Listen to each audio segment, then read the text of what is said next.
ایک چھوٹے سے گاؤں میں غریب مگر نیک دل بڑا آدمی رہتا تھا۔ اس کا نام عبدالرحمن تھا۔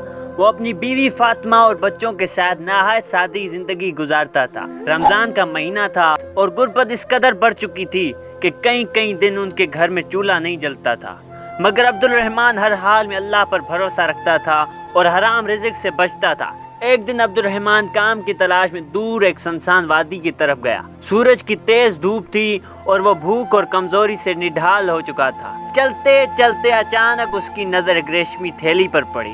اس نے تھیلی کھولی تو حیران رہ گیا، کیونکہ اس کے اندر سونے کے 1000 سونے کے سکے تھے۔ چند لمحوں کے لیے اس کے دل میں خیال آیا کہ اگر وہ یہ سکے رکھ لے تو اس کے بچوں کی بھوک ختم ہو سکتی ہے، گھر بن سکتا ہے اور غربت دور ہو سکتی ہے۔ مگر فوراً اس کے دل میں اللہ کا خوف جاگ اٹھا۔ اس نے خوف سے کہا، یہ دولت میری نہیں، اگر میں نے اسے رکھا تو یہ حرام ہوگا۔ وہ تھیلی اٹھا کر گھر واپس آیا۔ جب اس کی بیوی فاطمہ نے سونے کے سکے دیکھے تو اس کی آنکھوں میں خوشی آ گئی۔ اس نے کہا، ہم بہت غریب ہیں، کم سے کم کچھ سکے تو استعمال کر لیتے ہیں تاکہ بچوں کو کھلا سکیں۔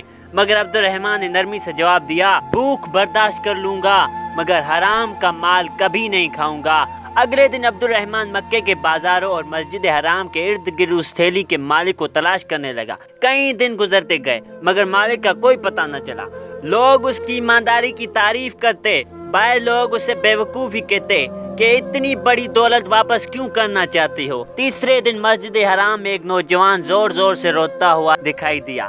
اس کا نام یوسف تھا اور وہ دوسرے ملک سے آیا تھا۔ وہ لوگوں سے کہہ رہا تھا، میرے سونے کے تھیلے کہیں گم ہو چکے ہیں، وہ میرے والد کی امانت تھی۔ عبدالرحمن فوراً اس کے قریب گیا اور تھیلی کی نشانیاں پوچھی۔ جب تمام نشانیاں درست نکلی، وہ نوجوان کو اپنے گھر لے آیا۔ پھر اس نے پوری تھیلی بغیر ایک سکے کم کیے اس کے حوالے کر دی۔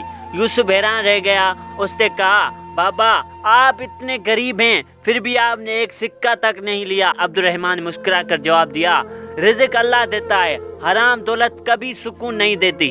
یہ سن کر یوسف کی آنکھوں میں آنسو آ گئے۔ اس نے بتایا کہ اس کے والد نے مرنے سے پہلے وصیت کی تھی، اگر تمہیں کبھی کوئی سچا اور ایماندار انسان ملے تو اسے 1000 سونے کے سکے انعام میں دے دینا۔ پھر یوسف نے ایک اور تھیلی نکالی جس میں مزید 1000 سونے کے سکے تھے اور عبدالرحمن کو دیتے ہوئے کہا، آپ ہی وہ شخص ہیں جس کی تلاش تھی۔ یہ سن کر عبدالرحمن سجدے میں گر گیا اور اللہ کا شکر ادا کرنے لگا۔ اس دن اس نے سمجھ لیا، جو شخص اللہ کے لیے حرام سے بچتا ہے، اللہ اسے ایسی جگہ سے رزق دیتا ہے جہاں سے وہ سوچ بھی نہیں سکتا۔ سبق: ایمانداری انسان کی سب سے بڑی دولت ہے۔ صبر کرنے والوں کو اللہ بہترین بدلہ دیتا ہے۔